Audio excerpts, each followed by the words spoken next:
Paul's had a terrible lot of tragedy in his life. Tragedy. Yeah. But this has made of him a finer man. And it's helped draw you all closer together as a family, no? Yes, sir. I reckon it has. We wanted him to say something that we just couldn't say. What was it you couldn't say? Paul, I reckon we just didn't know how to say we loved you. There ain't no law that says I can go out and take a man's life away from him. I ain't got no tin badge that says it's all right for me to kill a little boy as Paul. A little boy that trusted me. I wish I had some words to take your pain away, Hoss. What am I gonna say to him? What's he gonna think about trusting folks and letting folks be his friends now after what I done to him? Why do you want to get mixed up with somebody like that? I guess I just understand him. I sort of put myself in his shoes. When you're as big as Arnie and me, Paul, well, there's some things he's got to learn, Paul, some things that I learned. But don't you think he'd be better off learning those things by himself, the way you did? Paul, I didn't learn them by myself. I had you and little Joe and Adam to back me up. Arnie ain't got nobody, Paul. You mean he needs a friend? He's got a friend, Paul. You remember something? When I was a young'un, and all the other kids in school used to tease me about my size, and I'd get so dadgum mad I'd want to break all their necks, and you'd tell me, say, son, you got to learn to live with what you are. Do you remember that, Paul? Yes, I remember. All right. That's what I've got to do for this man, Paul. I've got to teach him that. Paul, all I'm asking is that you help me get him a decent job in Virginia City. That's all.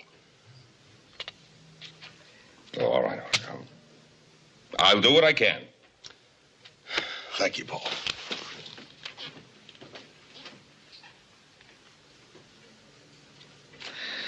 St. Francis of the Ponderosa. Pick that up. You pick that up.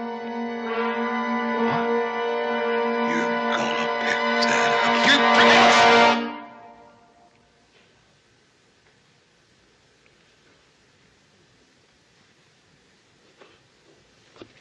Paul. What's it? I was about to hit you. Oh, son. It's all right, son. But Paul, I was about to... It's all right, son. Paul, I ain't never lifted my hand. It was nothing. I'm sorry I busted your mom's picture. Paul, We'll get that fixed up. but why, Paul? Son, please. Look. Get yourself ready for breakfast. Come on now. Oh.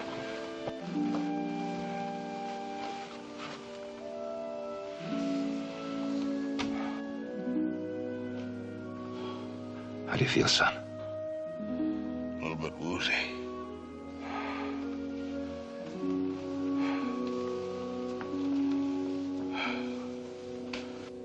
I had this funny dream. I dreamed it was this woman, long golden hair like the color wheat gets just before harvest. This pretty lady came to me while I was beside the stream or river or something. She told me a story about the Vikings. She said that a Viking, when he died, was put on a ship and they just let him drift out to sea.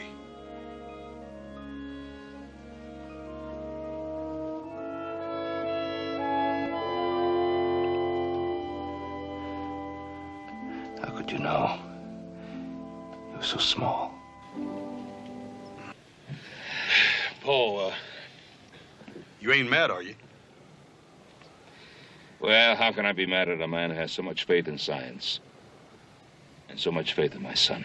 Well, I got my pa and two brothers, Adam and little Joe. You saw them when we got there at the stagecoach. Your family's all men? Yes, sir. All men. Was she or wasn't she? Was she or wasn't she what? You know. No, I don't know. Ask Adam. Adam, was she or wasn't she? Was she or wasn't she what? Naked. Well, now, you got eyes. You saw her. Yeah, but exactly what did we see, really? She was wearing tights. Besides, what difference does it make? What difference it make? Where are you going? Oh, not the same place you are, I reckon. Yeah? Yep. Your idea, Pa's. Well, I reckon it's mine. I sort of got to liking this Ohio cooking. As a matter of fact, I like everything about these folks. I didn't think I could even talk to them at first, but and I don't reckon they're so much different than the rest of us. None of them. Who were you trying to make the deal with? I'm sorry, I can't tell you that. Well, I'll tell you what I can do. I can break you apart.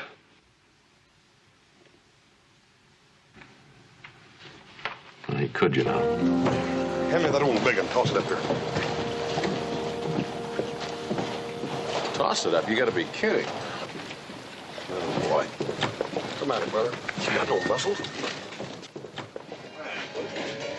Hey, where'd you come from? You're cute. Hey, now, wait a minute. Lady, you just mind your own business. Come on, little Joe. You listen to me, Doctor. You touch my little brother, and the only way they'll ever hang you will be piece by piece. You, where are you? I'm over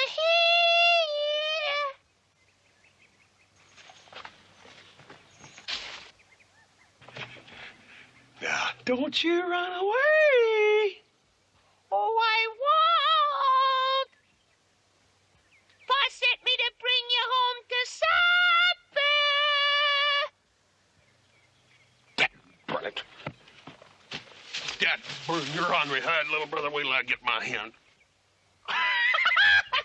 Oh, you. No, you ain't. You ain't skinning these rabbits, Joe.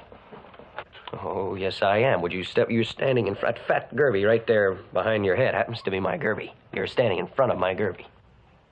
No, you ain't skinning these rabbits. Not today, you ain't, Joseph. You're making me mad. I don't care. You ain't skinning these rabbits. No hard feelings.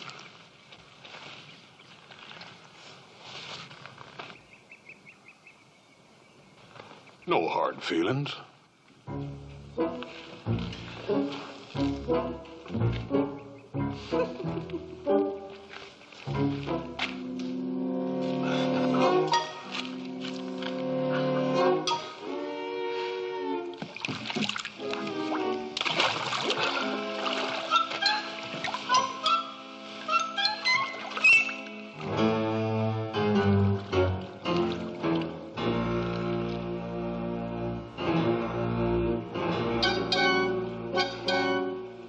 Hard feelings. That little lady I'd have drowned it right out there in that well before you got back. Drowned? Yes, sir. I fell in the well. Dad, burn it ain't fun. You knew the hole was right here. What'd you back it in so far for? Why didn't you say something? Because you didn't ask me, older brother. Now, why don't you stop arguing and start pushing? That's the smartest thing's been said today. Yeah! Pull! Get up! Yeah! Pull! She pull! She pull! She pull!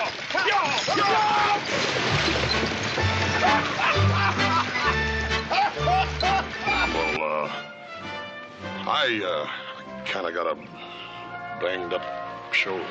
Oh, It's nothing really.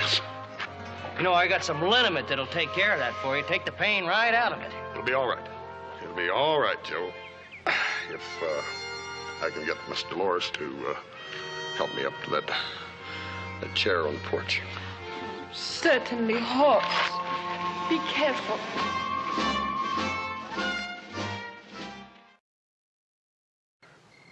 We got a good life. Ranch is big, peaceful. We got food and comfort. And on top of all that, we got each other. They like for you to talk to them. It makes them feel good.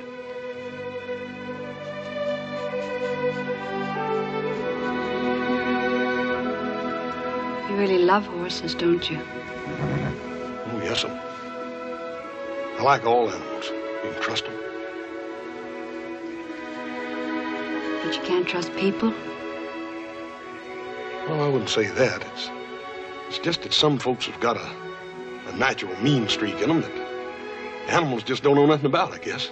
I was in love once with a girl. As much in love as a man can be, I reckon. I guess that sounds a little funny coming from me, don't it? Oh, no, it doesn't, Hoss. She died. And I know that my Paul and Adam and little Joe are sorry. But that just wasn't enough. Not right then, it wasn't. What did you do?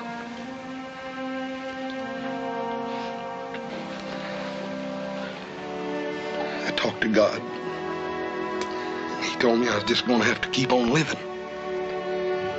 No. I want to ask you something. You say you was just following orders and all this, right? Certainly, I'm a soldier. I want to ask you this. Would you kill white women and children if you was ordered to, Captain? That's ridiculous. No, it ain't ridiculous. Supposing your commanding officer gave you a direct order to kill them. Would you do it? Of course not. Why not? It wouldn't be right. Oh. And it's more than just orders, ain't it, Captain? There is a right and a wrong. I don't know what you're trying to trap me into. All I know is killing Apaches is right. Right before the eyes of man, and right before the eyes of God. Oh, that's good thinking, Captain. All this world needs is more thinkers like you.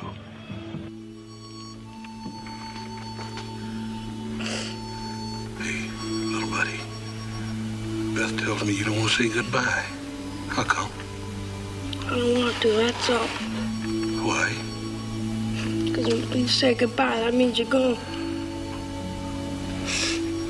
I want you to go up. I want you to stay with us. I can't, John. I'm sorry, I can't. I knew it. I wish so hard. I just ain't no good at wishing.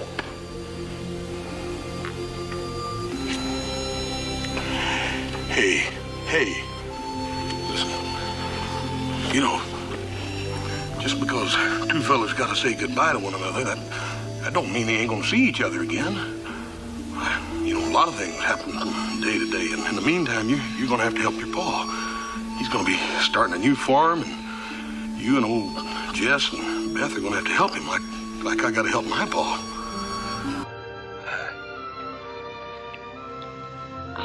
Are you an angel?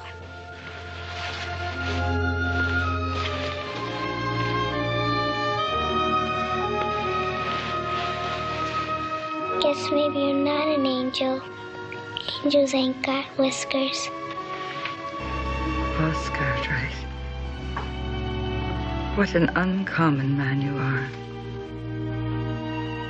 How have you managed to survive in this savage world?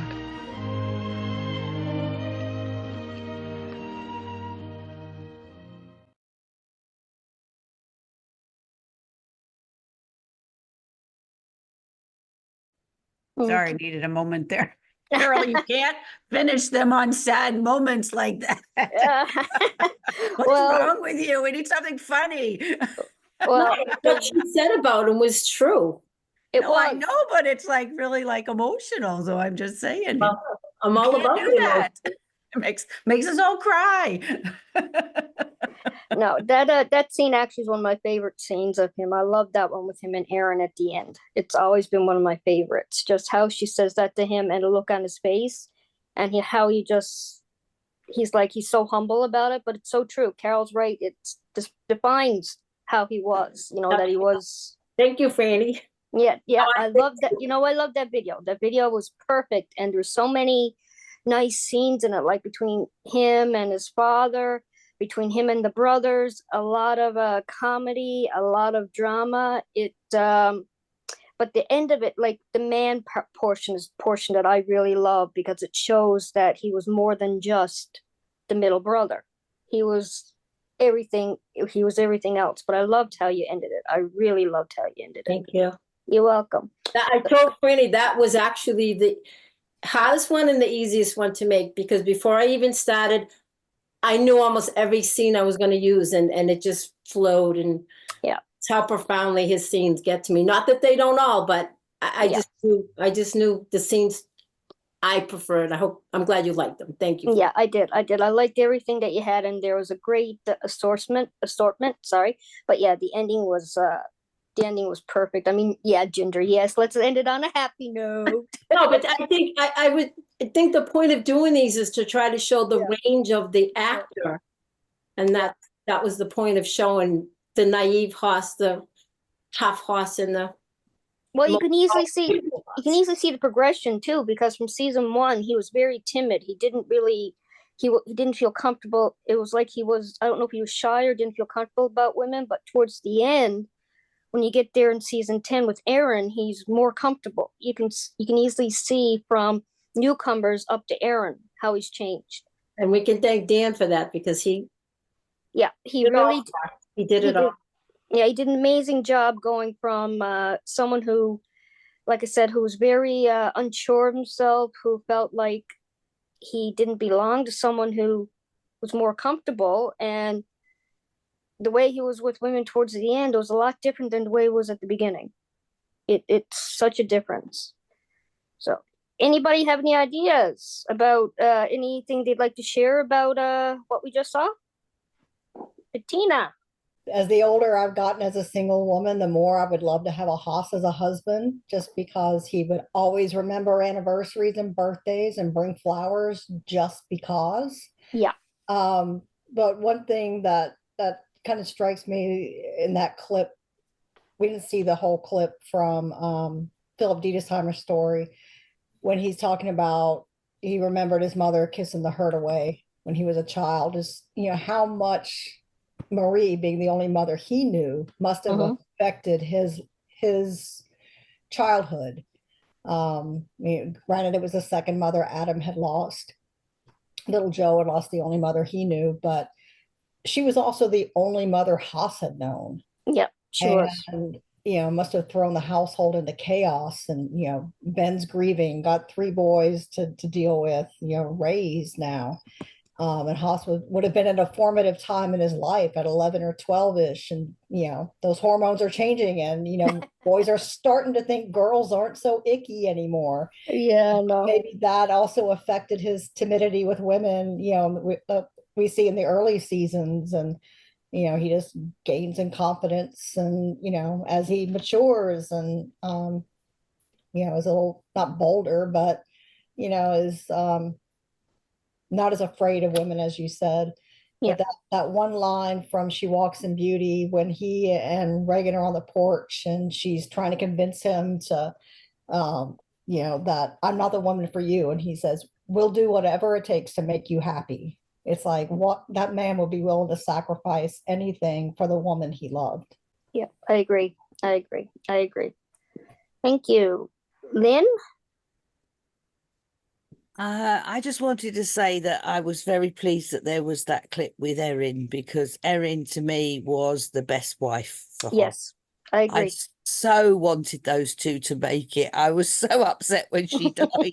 I really was, because I just thought they were just perfect for each other. They just you know, they just went together so well, and she was lovely, and you know, she was a strong character. She was, you know, well able to hold her own. She, you know, had lived with the Indians. She knew how to ride and do all the things, you know, ranching things and stuff, but she was lovely as well. And I just wish so much that they'd allowed Hoss to get married, because I thought they would have been perfect together, but obviously powers that be decided otherwise. But no, I loved her.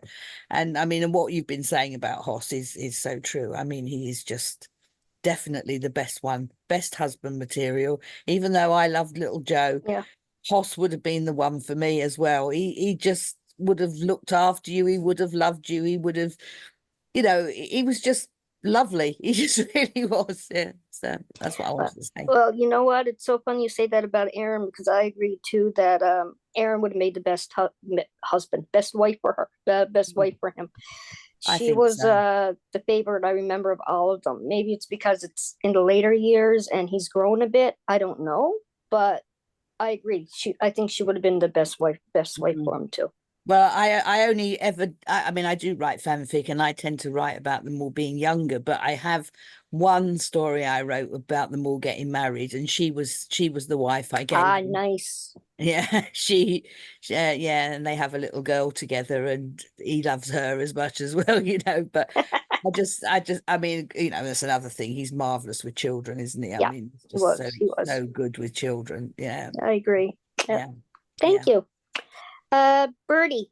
Well, to be quite honest, you've said it all, Fran, and you, Lynn. I just love the man. I love all the Cartwrights, but oh my God, he's so perfect, that man. And I just love the bits. So that's really all I can say. And thank you, Carol. You've done a marvelous job again. She did an excellent job. Thank you. Yeah. Denise? I think I just wanted to echo what Carol said about the range that Dan Blocker or Hoss had. Because you see him, you know, when he's putting his arm back to hit Ben, I mean, the power, and you know that if he connects, that Ben is out the window. You know, he's the strength, which sort of swimming below the surface. But on the other hand, he can be so tender and so sweet, and yeah, he would make the best husband without a doubt, and be great with kids. But there's just that beautiful tenderness about him, and that sort of connection with nature and the wilds, and it's that sort of, you know, it's just that range, that sort of dichotomy from to. So yeah, I just wanted to sort of, yeah, Carol, great job. I agree. It because you think because of his size that he's not gentle, but yet he's gentle as anything. Especially when he's around kids or when he's around animals. So I like that too, that they're both you're able to see both in him. And I agree, when he realizes, oops, if I hit him, he's going to go through the window. You can tell he notices. You can tell he realizes the moment. And in real life, it would take a lot for him to stop himself, but he did. So I agree. He had both. Thank you. I think Rachel's next. I agree with so many people that I think he would have made a great husband. I have a special place in my heart for Hoss. I just love him. And I love the episode Found Child, where he interacts with that little girl and is so gentle and patient with her and loving, especially at the end. I think it was very touching. And then also, I was watching an interview with Dan Holmes, who was in the episode The Gunman, and he was on A Word on Westerns, and he was describing how on the set the jail actually locked. And so he talked the little boy into luring Michael into that jail so that he could lock him in there and play a practical joke on him. Nice. You know, it's funny you mentioned Found Child, because I had said it earlier that that's what made me a Hoss gal.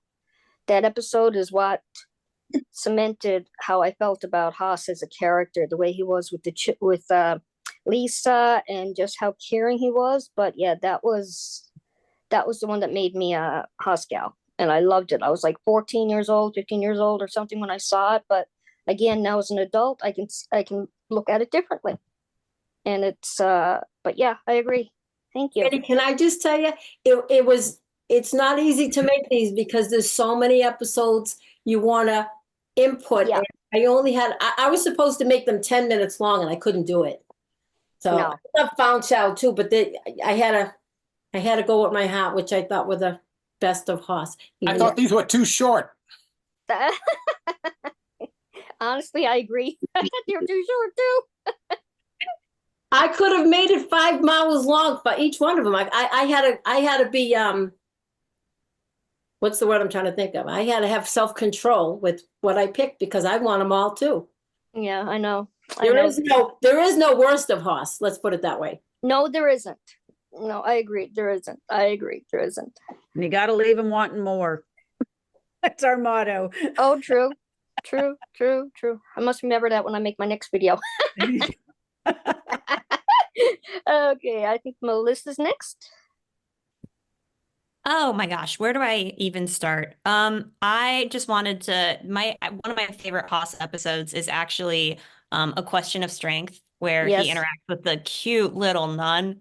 Oh my goodness. I thought that like dynamic was so wholesome and so sweet. And it just left me feeling like really good. And I believe she was like a novice. She wasn't quite yet a nun. She was still trying to discern whether or not she wanted to take her vows or not. And I liked the little subplot where Hoss was like, well, if you don't take the vows and you want to look at marriage, he was kind of implying. I thought that was a very, very sweet storyline.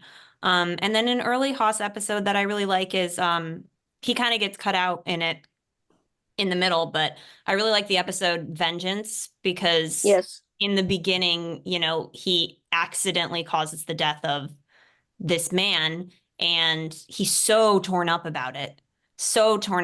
And I was like, oh my gosh, like what a nice moral aspect of the character. It's not like it just happens and he's able to like move on with his life. Like, oh, well, it was an accident. Like he legitimately cared that he took somebody's life. And it was accidental. And I just thought like, wow, that's just such a nice a tribute to the character. And, later as we see, he gets shot for that. And you have like the little subplot. And there's just a lot of conversation about Hoss's character and his gentility. And I just thought it was a really nice early episode for him. Yeah, I agree. It was. I love when they mention how, like I said earlier, how gentle he is, because it's nice to see that people see that other side of him as well. Mm-hmm. Yeah. Well, thank you. Ron, I think you're next. Thanks so much for putting together that collection of clips. That was wonderful. My comment is more about Dan Blocker than about Hoss. I'm good friends with a woman named Darlis Wood, who was Dan Blocker's cousin. And she has some very fond memories of him. She remembers him from family gatherings as a very sweet guy. They called him Bobby Dan. And I think she has mentioned that not only he, but all the other main cast members were bald. So I find it a little difficult to believe Lauren Green wouldn't have known that everybody else was bald as well as himself. But in any case, and I think she's also mentioned how they had to be very careful about what horses were assigned to Dan because of his girth. Yeah, I can see that. Oh, I can see that. Yeah. Well, anyway, thanks very much for the conference. Really enjoying it. I was saying, first of all, Carol, just a superb selection of clips. It was marvelous. And with Dan, Hoss Dan, I know that there were script writers and they wrote him very, very well, but it was him himself. I mean, you can acquire wisdom, you can learn wisdom, but it comes across his homespun philosophy, the way he spoke to people, the way his gentleness. That was Dan. He just put that in Hoss. I think that was Dan. He didn't have to act. It was him. Yeah, I agree. And I've had him as a husband, but I have got a husband and we're 60 years married next year, so I can't give him up now. Trained him too well. At this point, you have. Eating my dinner, he made me a salmon tagliatelle pasta because I've been in the bedroom all afternoon, so he could watch telly. No, you can't give him up now. No, you can't. Oh no. All right, thanks. Give him up for, well, Yeah, it'd be difficult for any one of the Cartwrights, really. But anyway, less said about that, the better. No problem. Thanks, Nancy. Carrie, you're next. Yeah, hi. I just wanted to say Hoss is my absolute favorite of all the Cartwrights. He's always has been. And it's really funny because my dad and I have a long-standing debate about which one is the best Western. He loves Gunsmoke and I love Bonanza. And every single time we debate it, I can always say, yes, but Hoss. Yes, but Hoss. And he can't say anything about that because he loves Hoss just as much as I do. Okay, no problem. Yeah, my father loved both. I think my dad loved both too, but he knew I loved Bonanza more. He knew I loved Bonanza more. Yeah. Thank you. Everybody, anyone else have anything else to say, or ask Andy a question? Actually, since we've had this conversation about the wives for Hoss, I mean, obviously, it seems like in the later years, he would have led mostly to being married off. That I don't think fans would have gotten as angry about it. I don't know if angry is the right word, but was there ever talk previous to Forever of marrying him off in any of the later seasons? Do you know? Not that I'm aware. I think that when I first read that Michael Landon wrote Forever for Dan Blocker's character, I thought, wow, that's pretty exciting. And maybe Hoss will stay married, but no. In the original version, the wife was destined to meet her doom, just as all her predecessors did prior to that. So I think that at that time there was just a formula, and there was just no possibility of messing with the formula. I think that in retrospect, it would have been better, but you know, there was really no precedent for doing anything like that. When you look at Gunsmoke, Kitty and Matt were never going to consummate their relationship on camera or even off camera. And none of the Barkley brothers were ever going to go down the aisle. And you're just not going to have heroes get out of that hero spotlight and get tied down. And as someone mentioned earlier in the weekend, in the 1960s and 70s and until fairly recent years, episodic television consisted of individual stories that didn't have story arcs and didn't have continuity and continuations over several episodes. So you had to wrap everything up rather neatly. So although it would have been nice to have one of the boys go down the aisle, you know, I'll deviate very, very briefly and say David Dortort was perfectly willing to have Adam Cartwright get married. And the story has been perpetuated that the fans rose up and en masse and wrote, no, don't let him get married. And I'm sure that's true. I'm sure there were a lot of letters that oppose that idea. But the plain fact of the matter was David Dortort was willing to let Adam Cartwright marry, principally to placate Pernell Roberts, because he thought if he had done that, Pernell would be convinced to stick around longer, or at least on a part-time basis. But Felix Jackson, the same fellow who stepped in, I mentioned, and said, no, Pernell Roberts shall not play Professor McCarthy, the dual role in Hoss and the Leprechauns. Felix Jackson also said, no, Adam Cartwright shall not be married. End of discussion. So although David Dortort likes to get credit and give credit to the fans, it was the head of the programming department who said no. Dan Blocker was an extraordinary man who cannot be praised high enough. I mean, he was human, he had flaws like the rest of us, but just so extraordinary in the sense that he created a character that's truly timeless and immortal. And his son famously said, my father and Hoss Cartwright were two separate individuals, but there's a lot of my father in Hoss. And I think that's telling. And I think we probably know, most of us know the differences, the stark differences. Dan was an extraordinarily intelligent individual.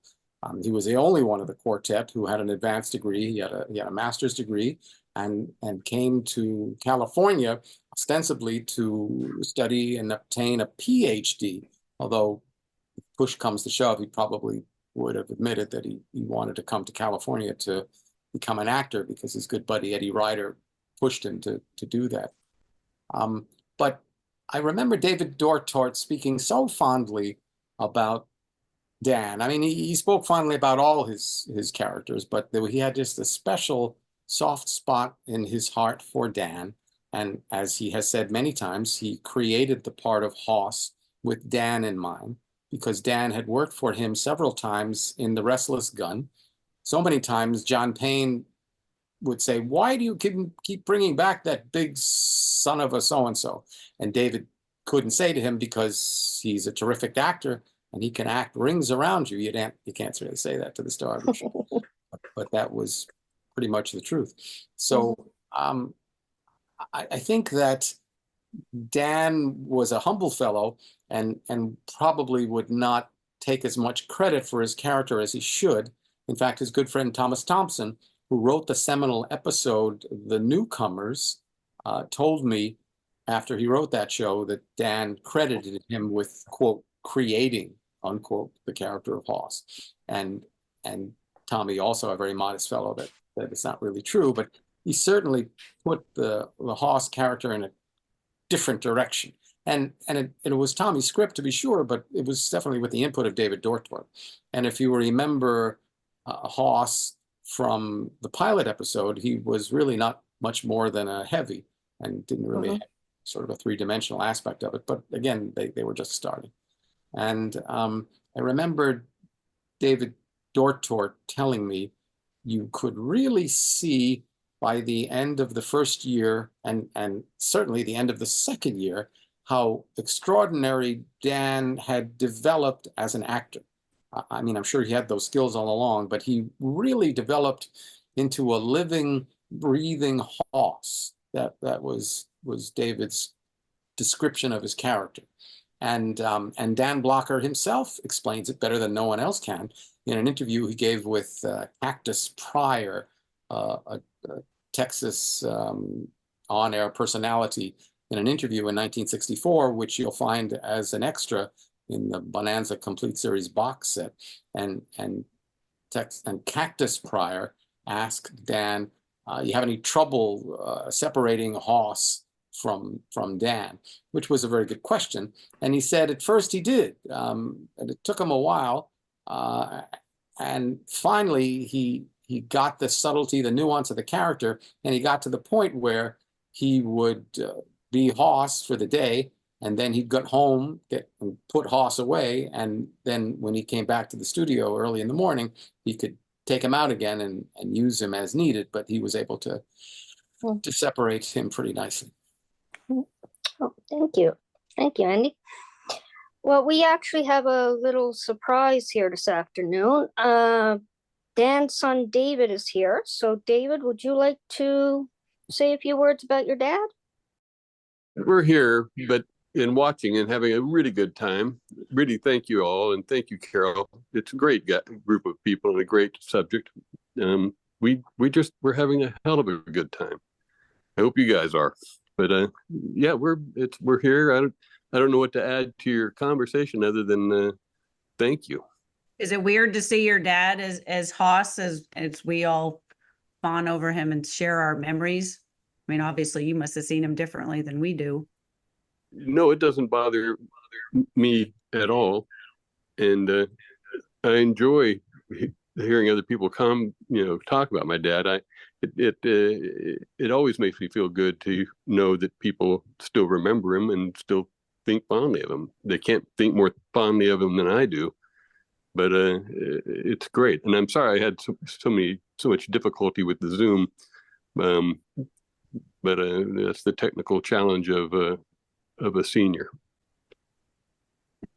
We can all relate. Yeah, we can. That we can.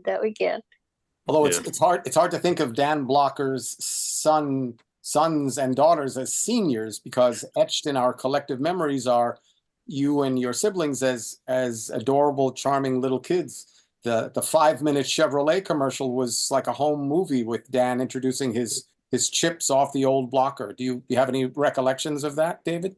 Oh yeah, yeah. And then when I looked through the program, thank you, Andrew, for sending us the links and all that kind of, and inviting us to witness this whole thing.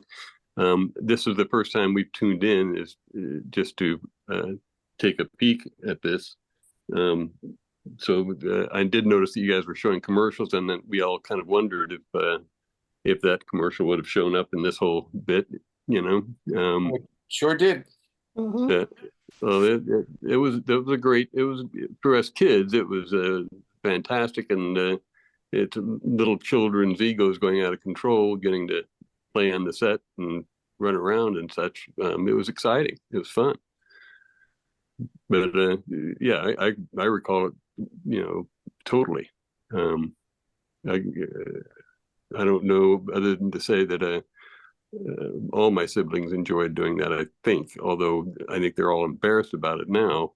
But and thankful that it's not being aired on television now. But it's fun to, you know, to look back on it at a different era. I think that was like 1965 or 64 or something, you know. And Dirk looked like he was having fun. How did he get the spotlight? I think he was the most probably photogenic, but also he was also the most lively, and I'm not sure. I think that he would have become. I think he was already showing attributes of being an actor even as a young age. At a young age, he was kind of wanting that, you know. I mean, the rest of us kind of had to be nudged and pushed and kind of cajoled into doing our lines and stuff. Dirk just jumped in and did them, you know. Was this something that was done over a day or 2 or 3 days? Do you recall? I think they shot all of the kids in one day. What are your earliest recollections in connection with Bonanza? I know, of course, you were very young, but do you have a recollection of your dad's career before Bonanza and how he found out about it, and after it changed, how his career changed and lifestyle changed after Bonanza took off? Well, it's a good question. No, I don't. I was probably 4 or 5 years old when he got the Bonanza part, maybe even younger. But all I ever remember as a young child was growing up into his world of Bonanza, and he would only bring us to the sets during the summer vacations, and once in a while it would be like a big to-do for. He would take like one of us each time. He didn't take all 4 of us to the set together, but you know, give each one of us a day on the sets and locations. When he would go up to Lake Tahoe, you know, sometimes a group of us would go up there and stay for a couple of days and enjoy being up in Lake Tahoe almost more than being on the sets. I personally always liked being on the sets because they treated us, you know, too nicely. I think being my dad's son, the prop guys would always make sure I had a holster with a gun, or the makeup and hair people would always make sure they'd put a big scar on my face or something, you know. They would treat us very nicely, so it was extra fun, and I guess that's the privilege that comes. But they were all really nice people, and it was a big family of a film company. They were together for so many years that I think that they just enjoyed being around each other, and when someone's kid would come to the set, they treated them nicely, you know. Do you have any recollections of any mishaps or goofs or flubs or funny things that happened accidentally or maybe even on purpose while you were there? Well, I know I've told you this, Andrew, but I was on the set the day that his horse, there was a chase scene or a running scene, and I climbed up on these boulders where they told me I'd get a good view of the chase taking place down this little ravine or this little area, and they came running around the place, and they as they kind of walked to their starting marks, they were looking down at this area saying, you know, that looks kind of wet and slippery. Are these horses going to be okay here? And I remember the stunt guys or whoever saying, I think this is okay. And I sat there on the rocks right above them, and they yelled action, and the horses came down around the corner, and sure as hell, they slipped, and my dad got pinned under one of the horses and broke his collarbone, I think. You know, Bill, I can't remember Bill's last name. But Bill Clark. Bill Clark, yeah. Bill Clark was my dad's stunt double, and I think that it just irritated him to no end that he they had to have my dad on that horse running around that corner, but they said they would see him clearly enough that they needed to have him on the horse.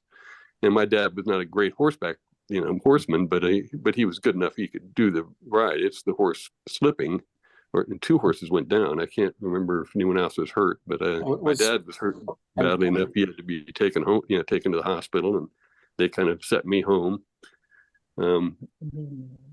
Yeah, all the set was upset that I'm sitting here and being told that everyone on the set was upset, and all the guys on the set were upset that I had witnessed it, witnessed my father getting hurt, but I didn't get it. I just thought it was cool, So excited. I was just so excited. It was just the most exciting thing I'd seen in a while, watching those horses go down. And my, do you remember what your mom said that you said when Bill Clark drove you home? I think I just said, hold on, this is my mom right here.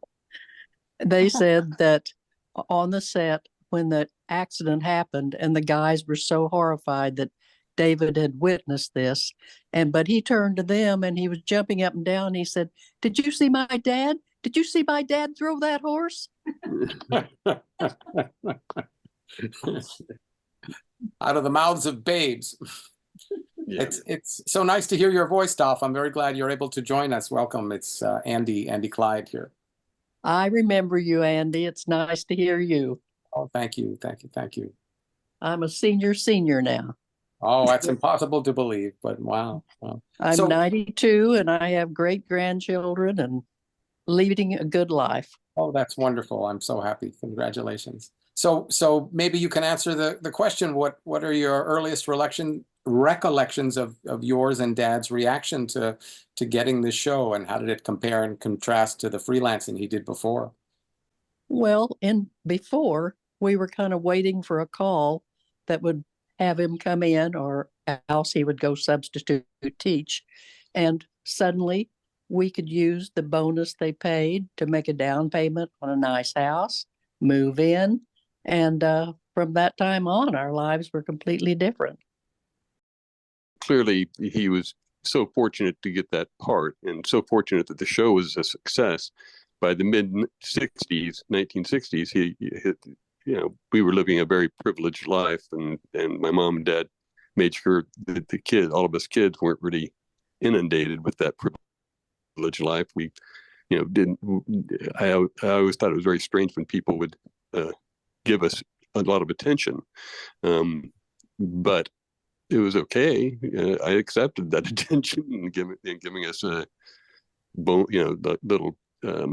If you went to Disneyland, we would always be taken, like, escorted through the park rather than having to stand through lines and stuff. And I witnessed it and saw it, and I didn't really realize that why we were getting that attention. And the problem was my dad was so big and so recognizable, he could never go anywhere. So it was kind of a drag. You couldn't go to a baseball game or Disneyland or anything with your dad because he'd get swarmed, And as a kid, you witness that, and so your dad's somebody important. Yeah. But the way he treated it was he never made it to be more than just some simple American phenomena with television. Don't buy into that. I think he always appreciated what the show gave him and the popularity it gave him and the money it gave him. But he was really off and running and wanting. By the time he died, he was really preparing for the future, unfortunately, and had a couple of scripts and ideas for movies that One Flew to the Cuckoo's Nest was next on his plate to play McMurphy, with Robert Altman directing. Is that so? Wow, didn't know that. Wow, that's interesting. Yeah, that was he had negotiated the right to Kirk Douglas's estate. Yeah, and they were just at the closing of it, and the scripts were being written, and Altman was preparing it, and they were deep into the idea of that going on, and he had missed an opportunity to do another film or two because of his Hoss character, and NBC and not wanting him to flirt with the idea of upsetting people's image of Hoss. So they kind of made sure he didn't jump into those roles, but he was preparing to move on. And I think the whole show was probably preparing to move on, but he was preparing to move on. And after it ended, Kirk Douglas's son, Michael, ended up making the film with Jack Nicholson, and that was great. But I'll always think that it would have been a better film with Altman directing and my dad playing that part. Yeah. Anyway, no disagreement for many of us here on that. No, it would have been interesting. He was kind of more built for the part. I mean, if you look at the real book and stage play, but it would have been great. But anyway, he got waylaid. And what were some of the actors that your dad or your husband, as the case may be, were most fond of working with? And were there actors that he admired and emulated that perhaps he wished he could work with but did not get a chance? Well, I can jump in quickly because I remember Ozzie Davis was somebody who he was impressed by and really enjoyed that episode, The Wish.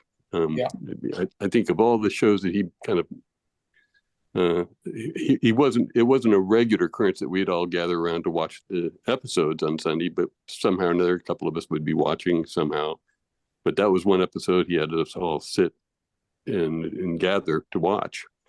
I want to say that he really enjoyed the episode with Ed Wynn.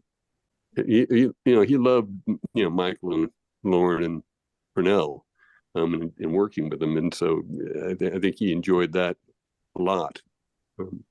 But I can't really speak to. There's one actress that was his favorite supporting actress. Her name was Marge Doucet. You better say that. No. But why is that, David? I'm not sure everyone knows. Why is that?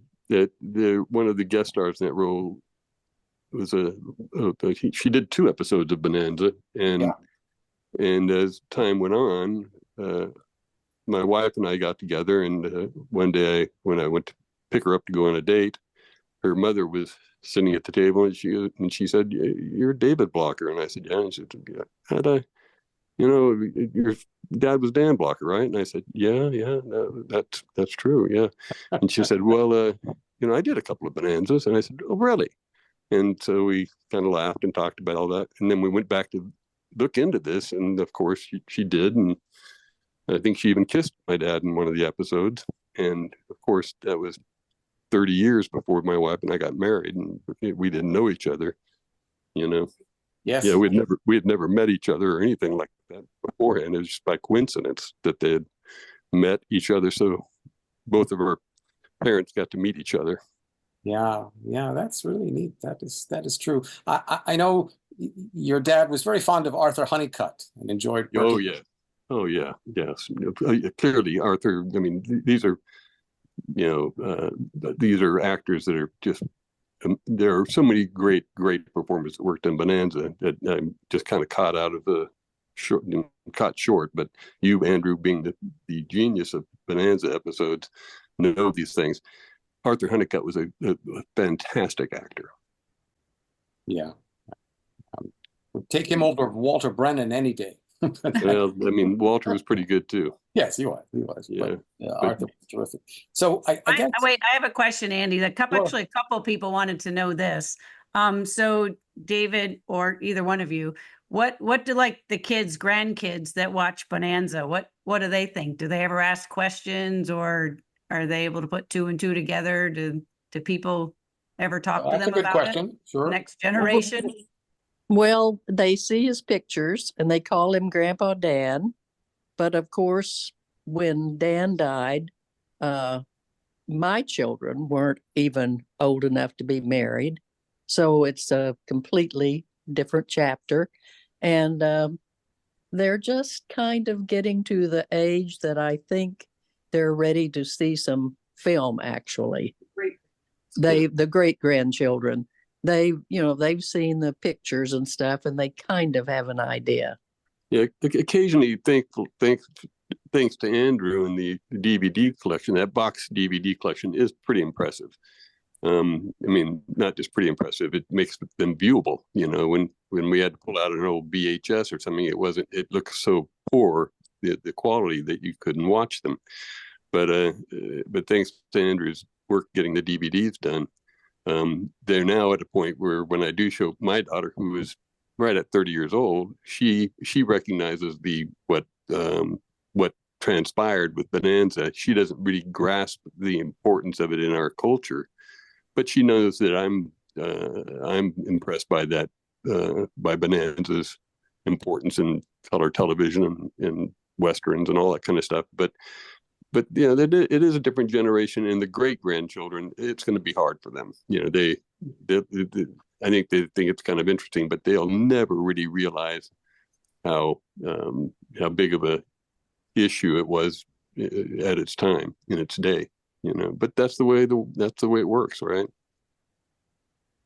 Well, it's funny you say that, because we watched a video. We had done a pop culture like reference video, and of course Hoss comes up a lot, and the theme song to Bonanza comes up a lot. So it's sort of interesting. He's continued to have, you know, influence in pop culture for, well, here we are, 65 years is what we're celebrating of Bonanza, and everybody still loves Hoss and still talks about your dad. I think this is we're the last generation that will be doing that, though, I suspect.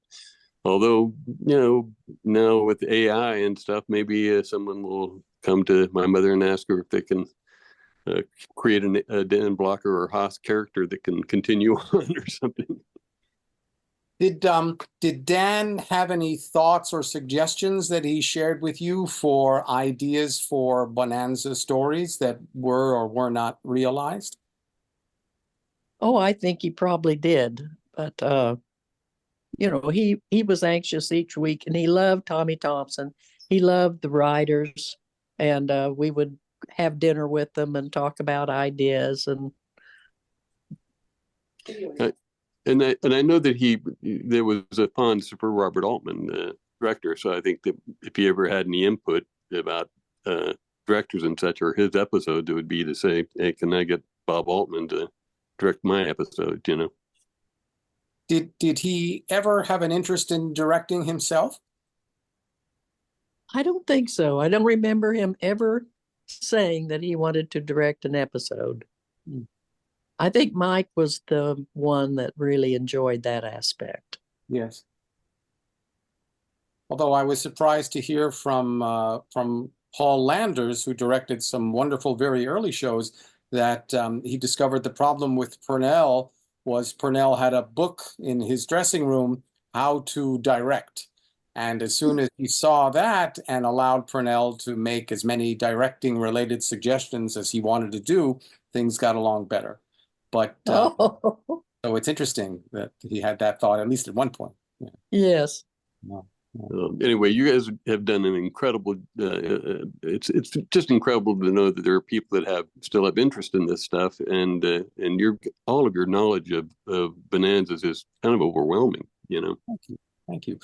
Dolph, I wonder, just I don't want to hold you too long, but if you could maybe share just a little bit. I think people here would want to know about the relationships between Dan and Lorne and Purnell and Michael and David Canary.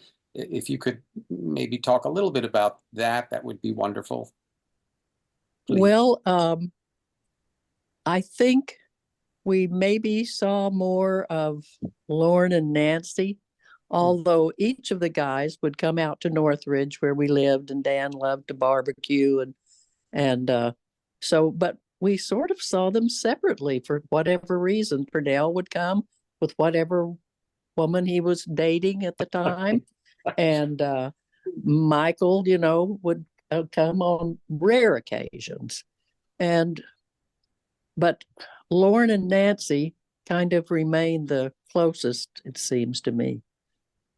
And Purnell and your husband shared an affinity for automobiles and race cars. Is that not correct? They did. And Dan was impressed by Purnell's singing voice.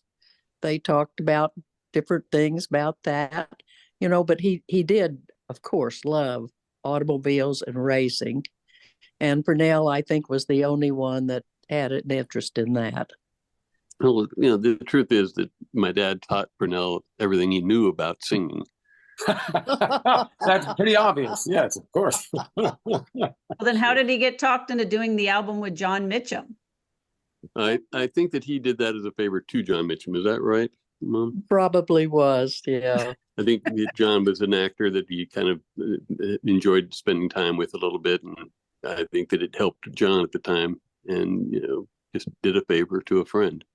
Yeah, and how wonderful that John Mitchum was about as opposed to Dan Blocker's political views as possible, but yet they were good friends and colleagues, and could set aside their political differences and work well together. Yes, although I have to say they were not as close as those emerged. Ah, okay. But you know, I think there is truth to that. That in those days, it wasn't as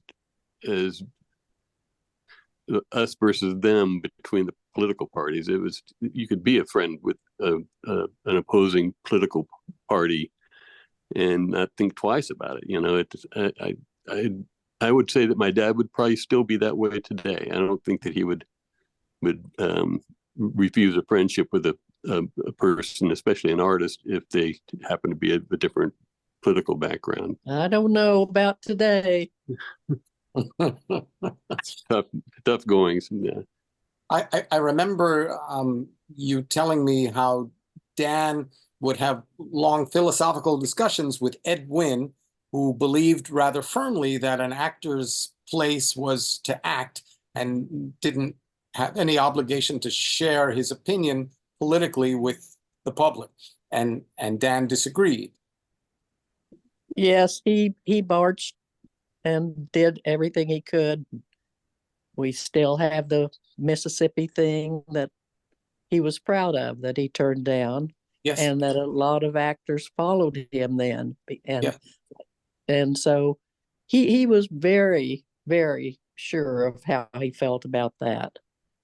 And I think, ironically, he and Purnell shared similar viewpoints on a lot of matters in terms of being progressive and respectful of human nature, and people should not be judged by the color of their skin, but the content of their character, etc. But Purnell's complaint was that Bonanza, the #1 show in the country and one of the most popular in the world, should have done more. But had Purnell stayed with the show longer, I think he would have been happy with the way things turned out, and shows like The Wish that Dan was so proud of, that couldn't have been made successfully in the early 60s, but by the end of the 60s, it could have. Oh, yes, I agree. I agree. And to be able to entertain and educate is a very, very difficult thing to do. But Bonanza did it successfully more than any other show, I think. Yes, they did. And we've talked about how successful the comedies were, and it's because of the wonderful talents of Dan and Mike. They were almost like a later day Laurel and Hardy, just the way they worked so well together. They did play well off each other. They had fun with those roles. Mm-hmm. Mm-hmm. And Dan loved to play practical jokes. Is that a fair statement? Yes, unfortunately, sometimes he really did.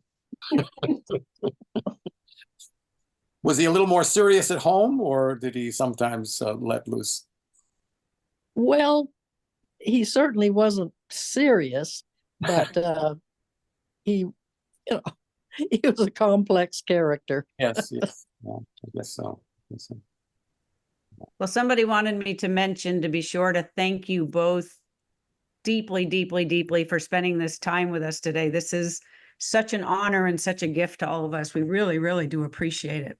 So I hope you know we really, really do appreciate your time. Well, we were enjoying watching, and so we'll go back to watching, and we want you to continue. Yeah, I think feel free to interject in the chat if you have comments. We're happy to read them. Okay, thank you. Bye now. Bye for now. Thank you. Thank you, David. Bye. Thank you, Dolph. Again. Wow. That was Wow, incredible. yeah, good way to say it, Ginger. Wow. Franny, are you still tingling? No. I was just sitting here listening. Thank you everybody for contributing, and that was such a gift is the best way to describe it. That was such a nice gift. It was amazing. So thank you everybody. I hope you enjoyed the last hour and a little bit.